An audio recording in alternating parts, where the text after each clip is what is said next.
So I'm going to talk about Facebook parties, which are perfect right now with everybody social distancing and whatnot. To be honest, I've kind of modeled this after a bunch of other Facebook formats that I found online, and plus a tutorial I had gotten from a previous business leader, and just to try and work it into something that's easy for me. I started putting this into a Word document, and then it just got easy to share with my team. Hey guys, look what I did. I took this and put it into a really easy format. So the files are there, and I'm not a great screen sharer, so let me try this once. Okay. I'm not sure how to do that, but anyway, so the format's out there. The first one I have is it's a tutorial packet.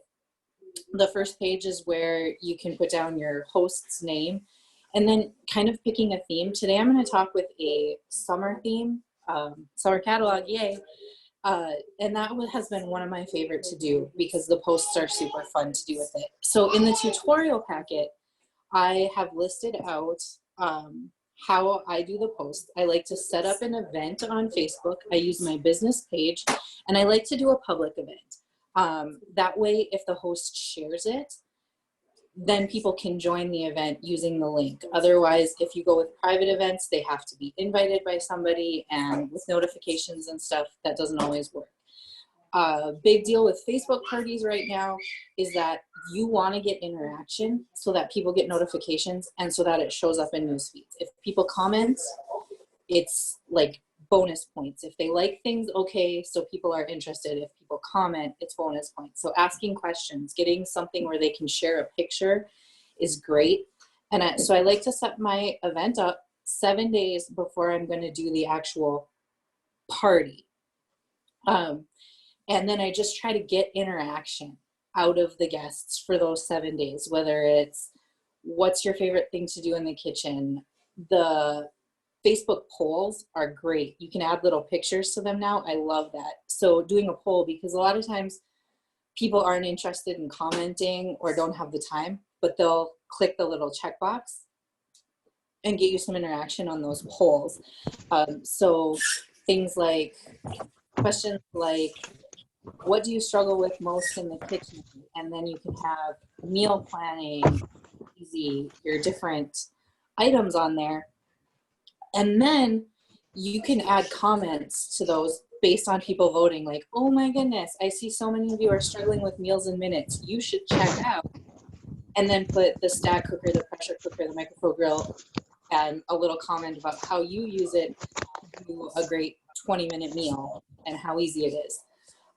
So anyway, the packet explains different kind of posts I use each day going in. Like I said, I like to ask a lot of questions, try to get interaction.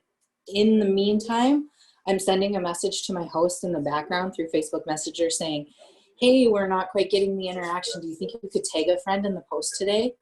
And so I have all my little host coaching tips in there too. And then getting up to the day of the party.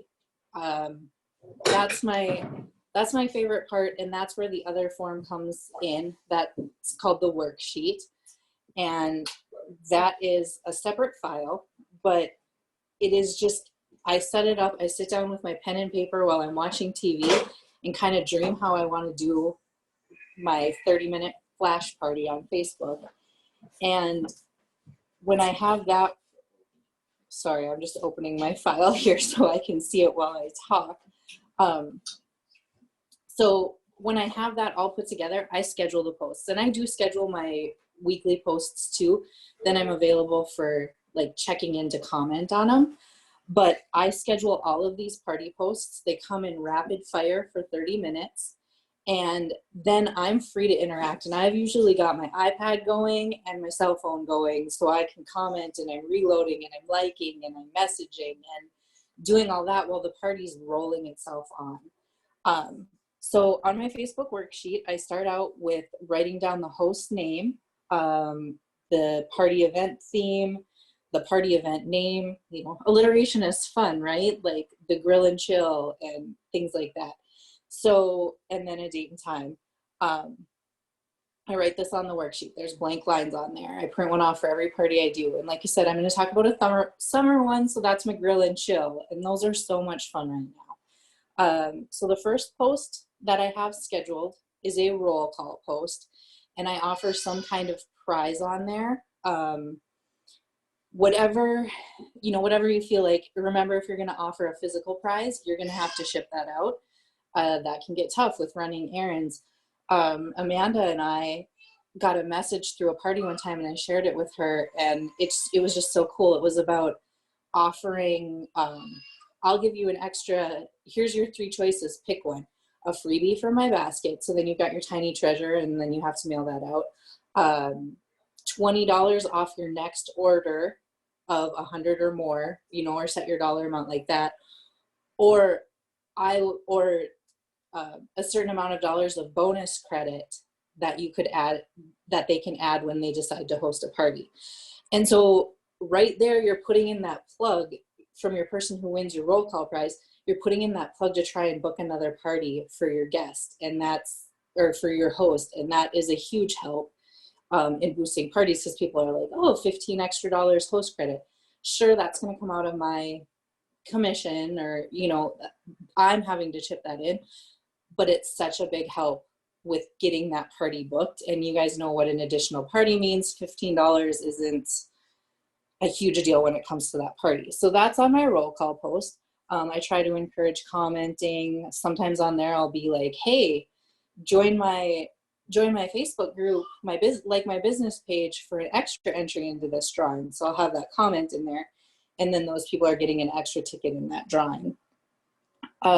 Number 2 is a demo video. I post that 5 minutes after, and there's blanks on the side of this worksheet. That's where I put the time that I'm going to schedule that. So usually my roll call post is at 8. I've got about 5 minutes for people to check in. So at 8:05, I'm posting a demo video. I try to do a 5-minute demo video that's pre-recorded. I have a bunch of them pre-recorded where I just sat down in my kitchen and played around with certain things. Nothing major. Sometimes it's a stack cooker meal. I kind of see what the host is interested. One I've had fun with this grill and chill theme is to use the micro grill. And I have a video where I'm like, oh no, it's raining. What are we going to do now? I have all these people over for a barbecue. And I show how you can throw 10 hot dogs in that micro grill and grill them and be like, oh, save the day.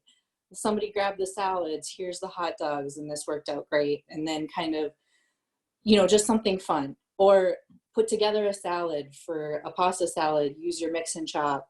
Not mix and chop, Power Chef. So things like that, something quick, pre-recorded. I set that to play about 5 minutes into the party, and then that takes another 5 minutes. So that's automatically posting. Guests are watching that. I'm kind of watching the roll call at this time while that's up. And I like to start that with a little saying like, hey, go ahead and watch it. It's only 5 minutes. Make sure that people watch it. My third set of posts that I start about 10 minutes into the party, and I post them 1 to 2 minutes apart, are my retail therapy posts. And I do those 3A, 3B, 3C, and I use just a flyer or a catalog page or something, but I theme them. So on my grill and chill parties, last summer I did the grill accessories. So I had the tongs, the burger press and containers, the MicroPro, things like that would go with grilling. And then I had one that I called Cooler Essentials, where my wording on the post was like, these are great because you're not putting glass in your coolers, and showing how you could have your Bloody Mary accessories using your Squeeze-Its, the Piccadilly, things like that, to pack the cooler so you don't have glass in your cooler. That seems great. And then like a fourth post, I'm trying to think what I did for Grill and Chill. I think because we had a special last summer with the sorbet maker. So I was like, yes, awesome dessert with sorbets and snow cones. And you can do that with the master base. And then I mentioned other things you could do with that. So that was my 3 retail posts on a Grill and Chill party. I have a section called special promos. That's whatever the special is for the week. And that may not always match my theme, but I want to get that out there as a special, and I call it an additional offer, only good this week kind of thing. And then I like to go live. I have something quick with me that I can show in case there's not people asking questions, but sometimes they've got questions about something I posted. Sometimes not. Sometimes I just talk. So on the side, I've maybe got an onion and a tomato and a jalapeno that I can quick throw into the Power Chef and make salsa while I'm doing my live, just so that I can stay out there. There's a demo. It's something simple. So something like that. The master base is another good one. Like, watch me grate this block of cheese. So that's a good way to do that, and you leave room for any of those questions. And then my final posts are to try and get people to have a party. So I'm showing the host offers. I'm asking my host to comment about how easy it was, and then posting the say yes offer. And then my final post is just a thank you, and you have this much time to offer, and let me remind you, here's the host shopping link.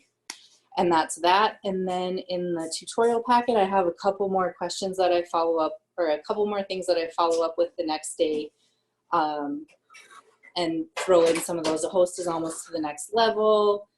Is anybody thinking about ordering? So that's, in a nutshell, my Facebook party. I hope I didn't go too much over time here, and I hope that's helpful. It'll make so much more sense when you're looking at the file.